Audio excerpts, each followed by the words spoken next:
Ito na yung thoughts.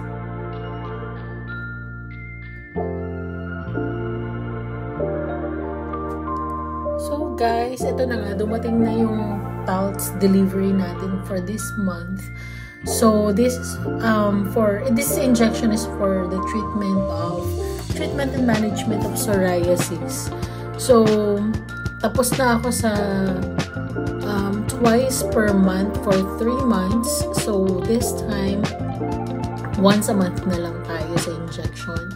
So dumating siya from, I think from Illinois pa siya, or state yun? From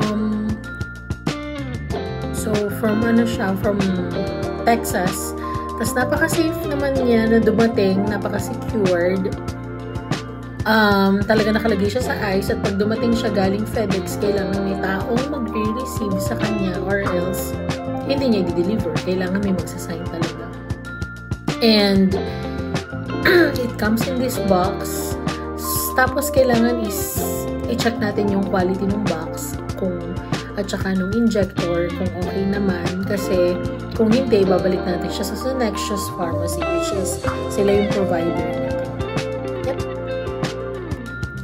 Tapos ayan na nga yung injector. Okay naman siya, walang issue naman kung na-receive natin na injector. Kailangan lang natin i-verify yung expiration date at kung tama ba yung name ng gamot na na-receive natin.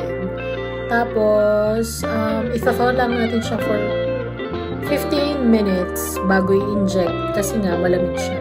So, may safety lock siya na kailangan i-unlock natin, and ito-twist lang yung dulo para ma-expose yung needle. Yeah, so self-injecting siya. Pagka-press mo ng green na injector, magpo-forward yung needle, tutusok siya sa balat, and i-administer nyo na yung gamot. Ayan, pagpasensyahan nyo na ang tiyan. Ayan, may bakas pa ng kahapon. Bakas pa yan ng, ng psoriasis ko na full-blown. Yan, mga peklat na lang siya ngayon. So, nandito tayo. Ito yung towels natin. Na-disinfect ko na din yung area kung saan ko i-inject yung towels injector natin. So, it comes like this. Siyempre, tingnan natin ang kanyang expiration date, which is July 2025 pa. Tapos, from this, i-unlock lang natin siya. There, naka-unlock na siya. And, itong part na to, tinutwist siya. Yan. Yan. Para, yun yung parayom natin. Yan. Tapos, ready na tayo to inject. Siyempre, hahanap tayo ng part na medyo, kasi subcutaneous siya. So, kailangan ipapress natin para pasok na pasok siya talaga sa banga. Pagka ilalapat lang natin siyang ganyan, tapos sabay, turok. So, self-injecting siya, tapos yung needle niya, hindi nakakatakot kasi naka-cover siyang ganyan. So, safety needle naman siya. Ayan. So, ipapasok lang natin siya. Yarn. Then, inject. Tapos, bibigyan lang tayo ng mga 10 seconds. Ayun, narinig na natin na nag-inject na yung needle. Yan. So, normal lang na may konting dugo. After that, ayan na.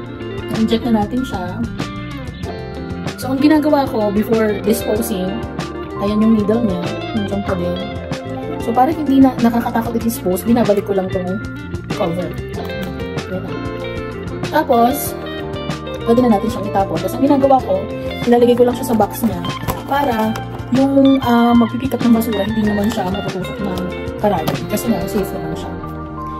Ayan. Kasi normal lang na may konting oozing. So far, gumaling na yung mga psoriasis ko. Yun nga lang yung mga mancha-mancha na lang yun yung iwan. Ayan. Like that. Yung psoriasis din siya before. Ayun guys.